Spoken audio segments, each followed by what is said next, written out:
Muitos deixam para lá os alertas do corpo, mas os sinais chamam a atenção e pedem socorro.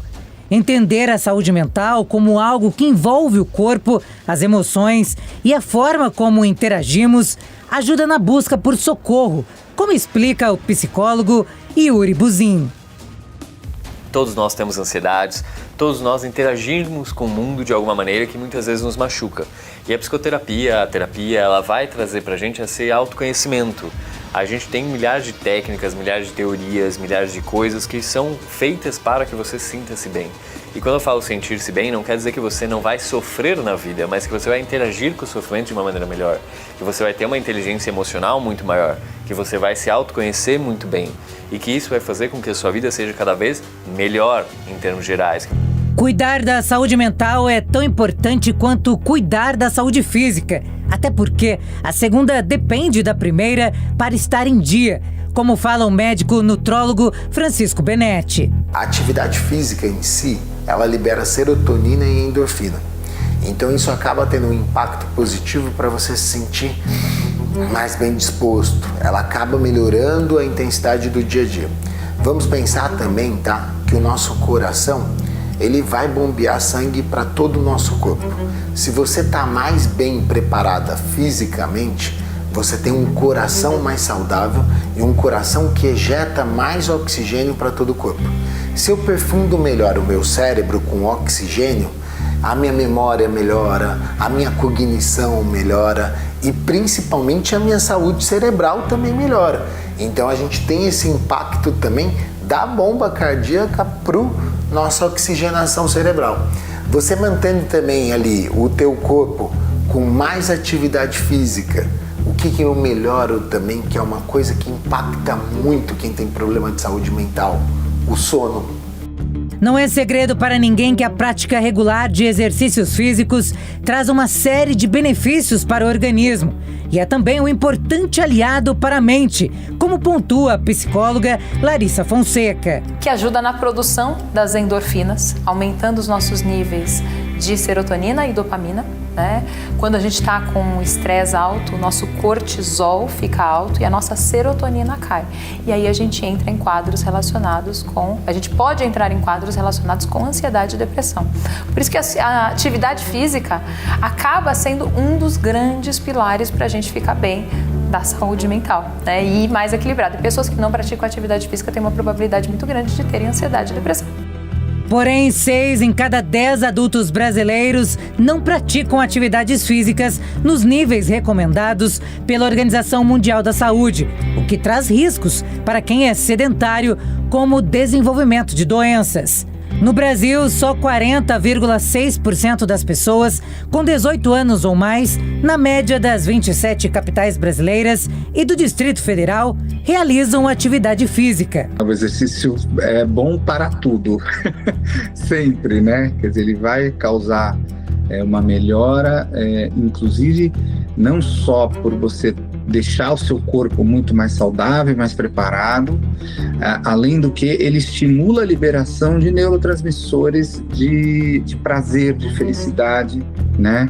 Então, as pessoas que realizam atividade física com constância sentem isso muito, muito, muito fortemente. Qualquer pessoa que começar a fazer uma atividade física, né, com regularidade, vai sentir essa melhora mental em geral.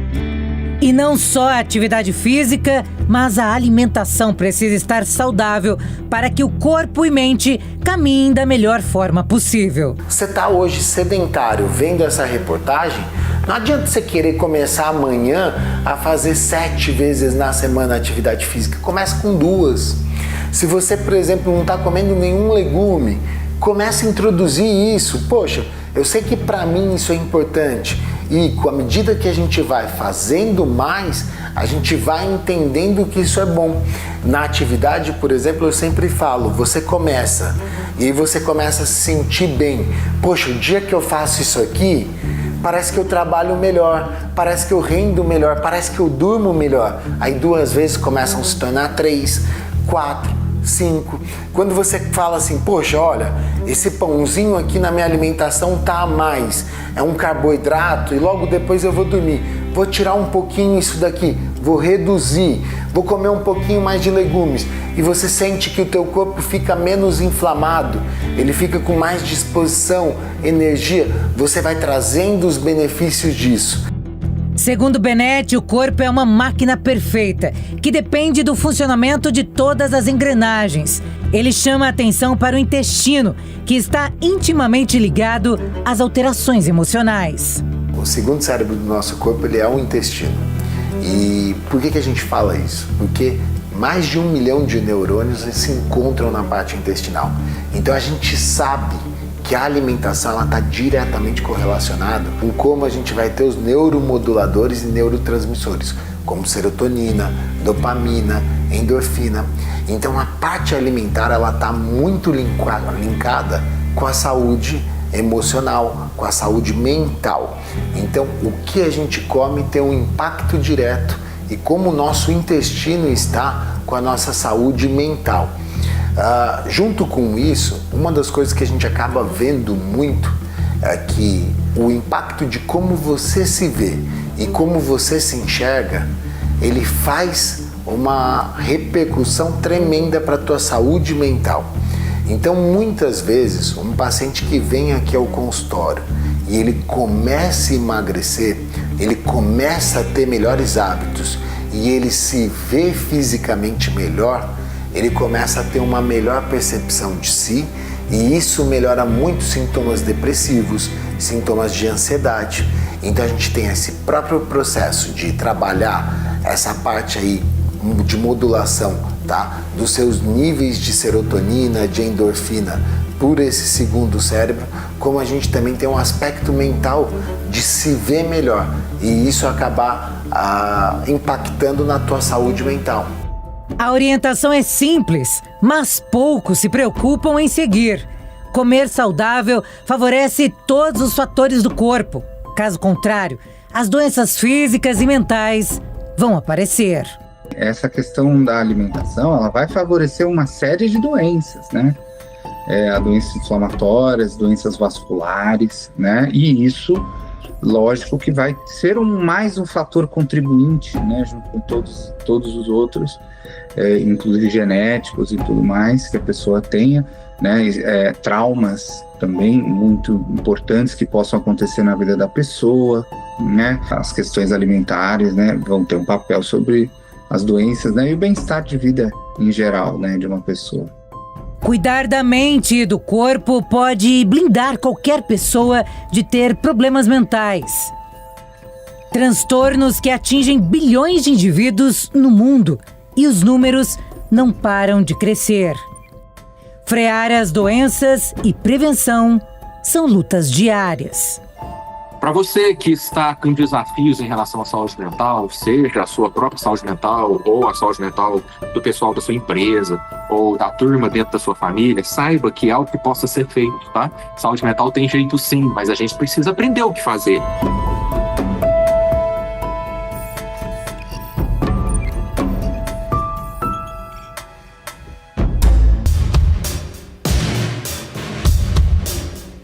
Falar sobre saúde mental significa que todos estão com mais atenção aos sintomas e incentivando que se busque auxílio médico quando necessário. A gente sabe, a rotina da vida moderna vem acompanhada de diversos efeitos colaterais negativos, como estresse, cansaço, insônia e fadiga. E esses colaterais podem levar a situações mais severas, como o transtorno mental. Então, quando falamos hoje da vida moderna, estamos falando da possibilidade de muitas rotinas corridas, com ausência de tempo livre, comprometendo a saúde de muitas pessoas no seu dia a dia. Portanto, quando pensamos na questão da saúde mental, devemos principalmente entender que é um conjunto de fatores, né? Então, a pessoa pode estar passando por problemas pessoais, a pessoa pode estar com medo da sua relação de trabalho, né? No sentido de ficar desempregado, a pessoa pode estar passando por dificuldades financeiras. Então, é um conjunto de coisas. Porém, né, vivemos uma cobrança constante, seja ela na vida real ou na vida virtual, e isso sim tem levado muitas pessoas ao adoecimento. De acordo com a OMS, cerca de 10% da população mundial sofre com transtornos mentais, o que corresponderia a aproximadamente 720 milhões de pessoas. O Brasil é o país que lidera o ranking de ansiedade e depressão na América Latina, com quase 19 milhões de indivíduos com essas condições. A ansiedade hoje, aqui no Brasil principalmente, é um dos maiores transtornos que a gente tem. E a gente chama de transtorno porque ela transtorna a vida. E isso é muito valioso. Então, não quer dizer que você não vai conseguir controlar a tua ansiedade, ou em até certo nível ela serve para nos preservar. Mas aqui no Brasil, a ansiedade e a depressão são os maiores. E eles não precisam ocorrer individualmente, eles podem ocorrer em conjunto. Às vezes a pessoa tem ansiedade, depressão, toque, enfim, ou derivados em conjunto. Por isso que existem as pessoas que acham, puxa, mas eu só sou ansioso e vou ter tal coisa. Sim, você pode ter, porque uma coisa não exclui essencialmente a outra nos transtornos que a gente vai tendo. Muitas pessoas acabam tendo uma dificuldade de procurar ajuda porque não entendem o que é uma ansiedade, não entendem o que é uma depressão. A depressão não é uma simples tristeza, não é porque aconteceu algum evento e eu estou triste, que é totalmente normal, que eu estou depressivo. Nada é simples quando se fala de transtorno mental. Natane percebeu que a rotina deu espaço para a ansiedade e os dias passaram a ser mais difíceis e cruéis. Questão do sono, né? Formulação de frase e ansiedade. Não conseguir terminar uma tarefa de casa ou não ter paciência para conversar com as pessoas. Acordar muitas vezes no meio da noite preocupada com questões de trabalho, de vida pessoal. Aí eu percebi que eu não estava legal. Digamos que trabalho era uma preocupação muito grande, né? E também na época eu tava num relacionamento onde eu não tava muito bem, então era uma junção de muitas coisas. Era trabalho, relacionamento, o financeiro, que também é uma coisa que mexe muito com a nossa mente, que a gente fica muito preocupado, nunca sabe como é que vai ser o mês seguinte, aí começa a se auto-sabotar. E com isso eu meio que comecei eu desencadeei válvulas de escapes no meu corpo. E foi aí que eu falei, realmente eu preciso passar em terapia. E a minha válvula de escape foi um distúrbio alimentar. Ela é brasileira e mora na Inglaterra. Trabalha como adestradora. Natane conta que o país tem uma grande preocupação com o psicológico da população. Uma pesquisa global mostra que a saúde mental ultrapassou o câncer e a obesidade como o problema que a maioria dos britânicos se preocupa. Os hospitais, eles dão muita importância para a saúde mental.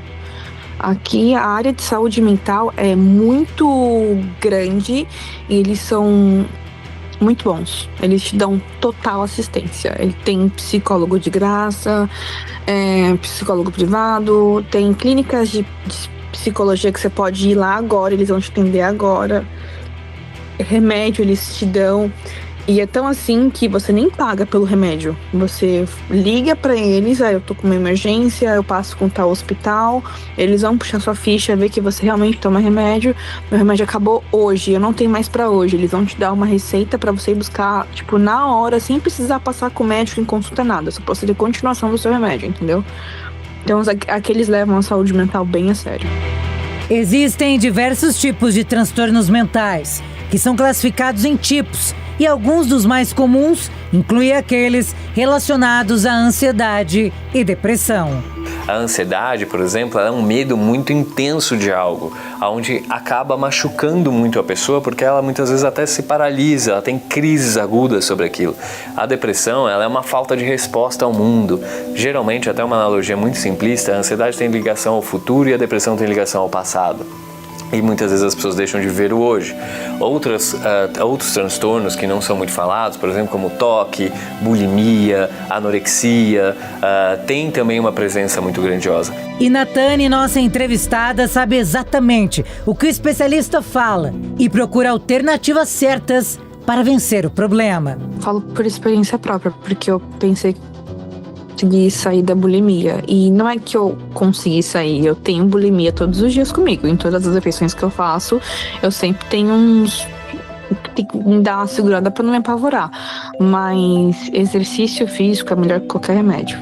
Melhor que que remédio de tarja preta, remédio controlado, exercício físico, pode parecer que não, mas quando você termina aquele seu exercício que você não queria fazer de jeito nenhum, é totalmente gratificante, entendeu? Ah, mas eu não tenho energia, eu tô com sono, tô me arrastando. Toma um café. Toma um café não faz efeito, toma um pré-treino e vai, porque quando terminar vai ser muito gratificante.